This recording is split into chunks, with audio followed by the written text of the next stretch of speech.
les soins énergétiques à distance. Alors, généralement, lorsque je transmets un soin énergétique à distance, je demande à ce qu'il parvienne au receveur au moment où il se couche dans le but de s'endormir. C'est plus pratique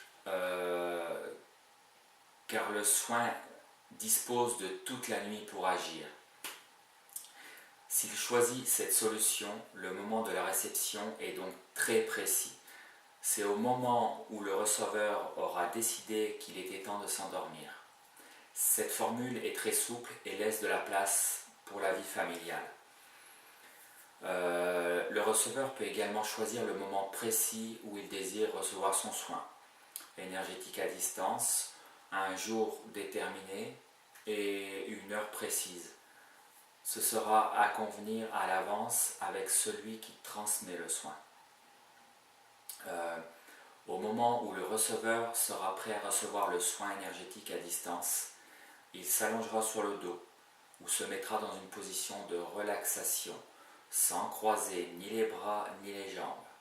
Il faudra aussi qu'il s'arrange pour ne pas être dérangé pendant la durée de la séance qui peut varier entre 60 et 90 minutes. Lorsque le soin énergétique à distance commencera à arriver, le receveur ressentira un engourdissement général, comme si le marchand de sable venait de passer, ainsi qu'une immense chaleur intérieure. S'il est réceptif à l'énergie, il pourrait sentir que des boules de chaleur se déplacent dans son corps ou aux alentours, à l'extérieur. Tout à coup, le receveur ne sentira absolument plus rien. La séance sera alors terminée. Je conseille au receveur d'attendre une dizaine de minutes environ avant de se remettre en activité. Mais le mieux, après une séance, ce serait de se reposer, de dormir. Il est aussi possible que le receveur s'endorme durant la séance. C'est la raison pour laquelle je conseille de demander à réceptionner les séances de soins au moment où on se couche, dans le but de s'endormir, de rien avoir d'autre à faire ensuite. Cette énergie de soin continuera à travailler sur le receveur pendant 21 jours. Donc il est possible que durant cette période, le receveur continue à sentir des boules de chaleur qui se déplacent dans son corps, d'autres choses, d'autres phénomènes, picotements. C'est tout à fait normal. Pendant cette période, le receveur pourra également évacuer des émotions, pleurs, peur, colère, joie intense, etc.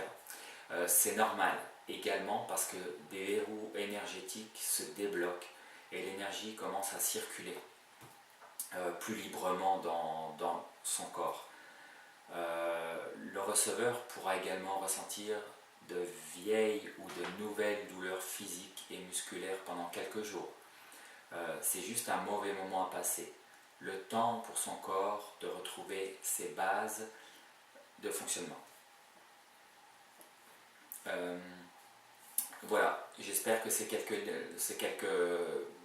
phrases, commentaires vous permettront de comprendre comment recevoir un soin énergétique à distance ou une initiation énergétique à distance. À savoir, au niveau des initiations en formation à distance, je peux vous former pour le Reiki. Reiki niveau 1, 2, 3 mètres, ou le Laoshi. Le Laoshi qui est une technique japonaise similaire au Reiki, avec des impositions de mains différentes et qui guérit plus le spirituel. Et j'ai en préparation un cours de magnétisme traditionnel. Je peux transmettre à distance cette formation pour que la personne puisse devenir magnétiseur à son tour. Voilà, j'en ai terminé pour cet article sur les soins à distance. Je vous remercie.